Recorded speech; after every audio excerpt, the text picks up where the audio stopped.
Welcome to podcast number 19, Vulnerability, the Key to Connection. Brene Brown said, "I believe that vulnerability, the willingness to show up and be seen with no guarantee of outcome, is the only path to more love, belonging, and joy." Unquote. Today, let's explore how vulnerability creates possibility. Stories are our lives in language. Welcome to the Love Your Story podcast. I'm Lori Lee, and I'm excited for our future together of telling stories, evaluating our own stories, and lifting ourselves and others to greater places because of our control over our stories. This podcast is about empowerment and giving you, the listener, ideas to work with in making your stories work for you. Power serves you best when you know how to use it. As adults, we accumulate experiences that at best dull our passions and create a guarded participation in our feelings, and at worst shroud our hearts in layers and layers of armor to keep out any more of the hurt life dishes up in all its varieties. "I want to feel passion again" is a common refrain, or "I can't remember the last time I laughed really hard." There are also all the hidden dreams we don't dare embark on, and the relationships that die because we aren't open enough to risk our feelings and our authentic selves. In stories, these are often the issues the protagonist is working through. We celebrate when someone overcomes an obstacle and lives their dream, when the hero finds hope and joy again, when the protagonist transforms a relationship from weak and dying into something fresh and passionate. Think about the stories we watch in the theater and read in books. We are always rooting for the characters to be honest and open, to share and connect. What does that mean? For me, the big emotional work of my later life has been around finding the desire and the courage to strip off the layers of armor I have so carefully placed around myself over the course of my life. I have on a breastplate, a helmet, a nice piece of heavy chainmail underneath the outer layers. I have a shield. Geez, I have it all. I only know this because of how hard it was to get off. Stories carved from our pain, these are the tales we often hold close to the chest. In our careful protection of our lives, we suffocate a past and a future, hold hostage the Creator, ourselves.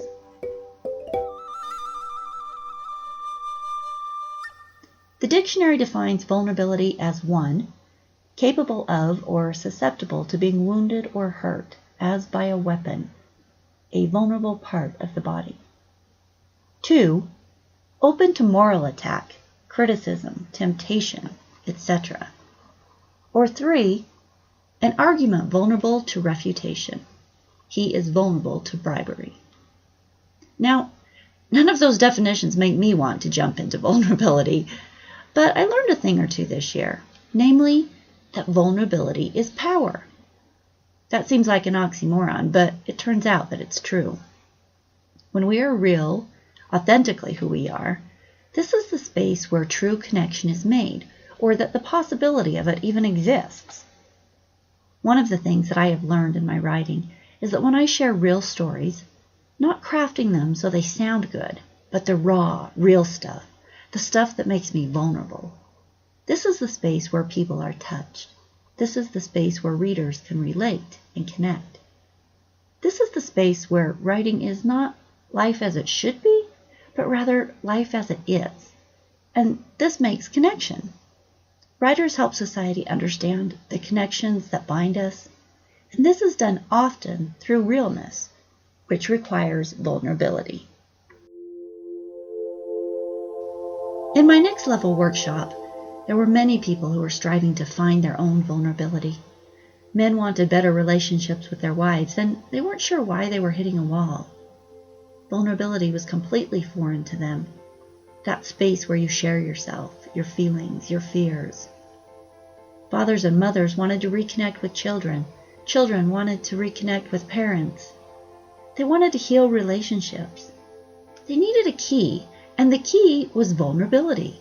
Stripping off the armor that we have so carefully placed over our hearts and heads is no small feat. In fact, it's not something you just do. It's a practice. It's a way of being. It's facing the fear every day when your next encounter could be made better by showing up open, by sharing, by being your real self. It's only when we are brave enough to risk, to be open, that possibility is created, that real connection can take place. And so we practiced. I received a note from my friend Rick. This is what it said. Lori, you are one of the most persistent people I have ever met. Your determination is inspiring. When you open your heart, you are also one of the most gentle people I have ever met. The world knows how strong you are, but vulnerability is the key to your power and everything you want in life. Love, Rick. The first word I want to point out there is when. When you open your heart. This indicates that I have a hard time of it, that I protect my heart. The second thing I wish to point out is the line, the world knows how strong you are, but vulnerability is the key to your power. I read this to say that while my individual strength is already established, it's not my power. The thing we often think of as power, a synonym, strength, is not really where our power lies. Then he reveals where the power lies in this note. He says it's in the vulnerability. The minute we have one of those conversations where we are open and explain what we really feel and where we're coming from, when we drop the facade of having it all together, then people can see themselves in us. This vulnerable space allows connection and authenticity. It allows for empathy and understanding when needed. It creates space for relating. Armor keeps you safely untouched, disconnected, and ironically out of touch with your power. Brene Brown, author, researcher, and academic specializing in vulnerability and shame, said, quote, "Owning our story can be hard, but not nearly as difficult as spending our lives running from it. Embracing our vulnerabilities is risky, but not nearly as dangerous as giving up on love and belonging and joy, the experiences that make us the most vulnerable. Only when we are brave enough to explore the darkness will we discover the infinite power of our light." Unquote. I took a survey to get some ideas of where people had braved vulnerability in their lives. Let me share some of the responses I got. One woman said, "I think there are many types of vulnerabilities, and all pretty unique to the person. For me, one type is knowingly placing myself in a position where I can be rejected. Sharing my story in a writing class was a big one for me. It was not only sharing my writing, but also sharing a very emotional response to my relationship with my dad. I almost didn't do it. When I asked her if it was worth it in hindsight, she said it was absolutely worth it. I didn't share the whole thing with the class, but I ended up writing about when I was molested by a neighbor boy. It was the first time I'd ever written or talked about it. It was an extremely emotional experience, finally writing it down. But it changed my life for the better. It's also made me more open and vocal about sexual assault, which is what I'm hoping to write my dissertation on." Unquote. I want to point out a couple of things I noticed about her answer. The first is that it took great bravery to, number one, face an event in her life that was traumatizing. Just writing about it was vulnerable. And then, number two, she shared it. She said it out loud and removed the curtains and shame so they could no longer keep her in the dark. Now this alone is beautiful and brave, but it also created possibility. The possibility I see that her vulnerability and bravery created was the discovery of her dissertation topic. For those who have sought advanced degrees, you know that often finding that area of research, narrowing it can be a painful and involved process. Her bravery and vulnerability paved a way for her to find that topic. If she'd not been able to face that part of her story, she would still be hiding from it and certainly would not be sounding a voice and creating research to stand up for things important to her. This vulnerable space is where possibility was created. Another woman shared, quote, "As an actor, every time you get on stage, you're vulnerable. Whenever you put yourself in any spotlight, you're opening yourself up for others' critiques about you. If you aren't really honest on stage, the audience can tell.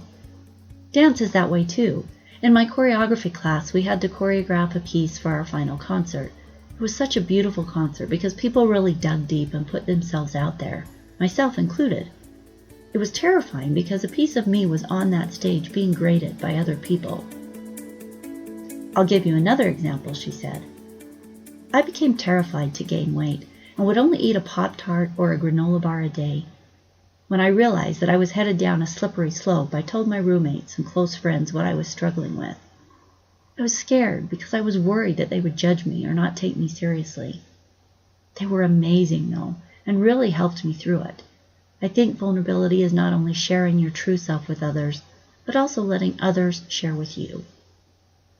So I asked her, is it your experience that when you come from a vulnerable place that you can connect more authentically with others? And her response was, for sure. When you're not willing to be open and vulnerable, then it's a lot harder to connect because there's some sort of block there. A third woman, a sports writer, shared a vulnerable piece she wrote about the domestic violence cases in the NFL and how the public needs to be more open about the conversations about domestic violence. In order to do this, she divulged in this article her own experience with domestic violence. Do you think that was vulnerable? Wow. When you submit a piece like that, there is a weight in the pit of your stomach as you hit the send button. It's fear letting you know that this vulnerability stuff is scary, and it's pure courage when your finger pushes the send button anyway.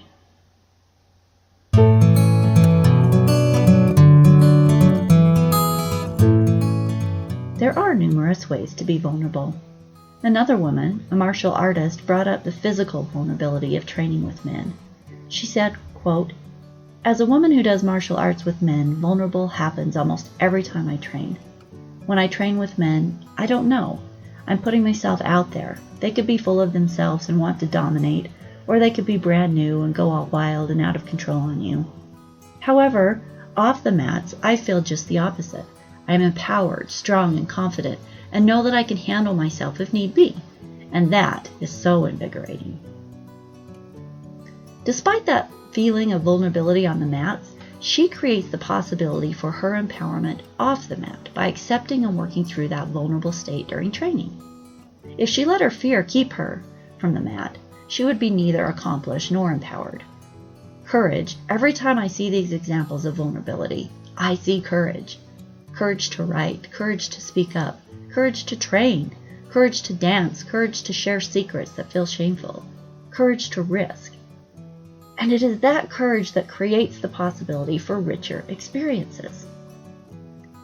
For my vulnerability work, every day I remind myself that I am open. I walk around with my body posture open. I don't dismiss people, I engage with them. I stop using my armor to hold people out, and instead I remind myself that I'm surrounded by great people and I want to get to know them. But I will not lie to you. I have to remind myself to do it. Sometimes I just repeat to myself, I am open. I am open. Sometimes vulnerability looks like moving forward into things that might cause you pain or loss, but doing it with your heart open. Another woman who shared her vulnerability said, quote, tomorrow marks 7 weeks since the doctor told us Tracy's liver would fail in 6 to 12 weeks without treatment. In that short time, I've gotten even more comfortable in the uncomfortable. More importantly, I've learned to walk in the and rather than in the or, meaning that despite the outcome, the or, we still get to plan for and live our vision for however long we can, and I get to be okay with creating and living my vision no matter the outcome. It's like living with each foot in a different world, but walking ahead anyway in the same direction. While the tale of how we suffer and how we are delighted, how we love and how we lose, how we grow and how we fail is never a new one. It's a story full of other people. These people by themselves lead lives full of the same things on their own terms. So the space for connection comes when we choose to acknowledge the realness of the journey, to be vulnerable and trust that being open holds more joy and possibility than closing down. Brene Brown said that vulnerability is the work of living a wholehearted life. And she couldn't have been more right in my case when she said, quote, hiding out, pretending, and armoring up against vulnerability are killing us. killing our spirits, our hopes, our potential, our creativity, our ability to lead, our love, our faith, and our joy." Unquote. I feel better when I'm open. I meet people I wouldn't have met. I create exchange and possibility. As I watch others work on their vulnerability, sharing feelings and addressing issues that have been avoided, trying things they have put off for fear of looking foolish, daring to step up and try for their dreams while fighting off the tidal wave of fears that always accompanies a step like that. Fear of failure, fear of looking foolish, fear of loss, fear of fill in the blank. There's a whole lot of those. But I noticed again how universal fear is. It's the dragon on every shoulder. And yet when I look at these people, I so clearly see their potential, and I can clearly see that they need not fear. They are bright, powerful, and beautiful, and if they can contain their fears, shut them down, or simply replace them with another voice, then their vulnerability opens up possibility for everything. Fear is a monster. Fear is a voice. Fear is a dragon, a megaphone, a canker. Fear is a hole, an empty stomach, an old rose bush that won't grow roses. Fear is a tongue that lashes out, a stranglehold, a knotted rope. Fear is a stop sign, a darkness we can't see through. Fear is an animal with bared teeth. Fear is not love, or hope, or possibility. Fear is a wrench when you need a flashlight, a hook when you need a spoon. Fear is why we armor up. Fear is why we do not make ourselves vulnerable. Vulnerability is the key to connection, to our greatest power, and fear is what keeps us from it. Exploring and testing your own vulnerability, your own real heart, this is the path Brene was talking about, the one to more love, belonging, and joy. The more of your authentic self that you offer to something, a hobby, a person, a dream, a workshop, a challenge, a race, your job, your children, the more you're going to get back. When you allow the space of vulnerability to create possibility, you create options for yourself. As you create your story, look at your life.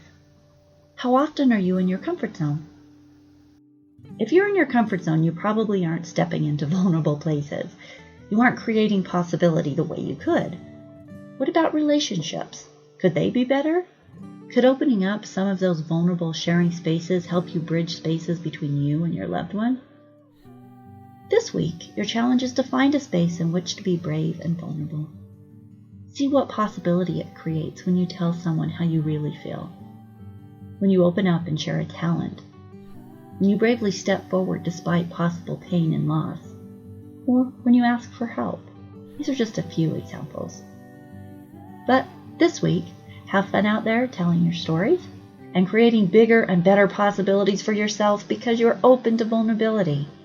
Embrace your vulnerability by sharing your story on our Facebook page or on the website www.loveyourstorypodcast.com. And we'll see you next week. Every Wednesday, a new episode comes out on Love Your Story Podcast.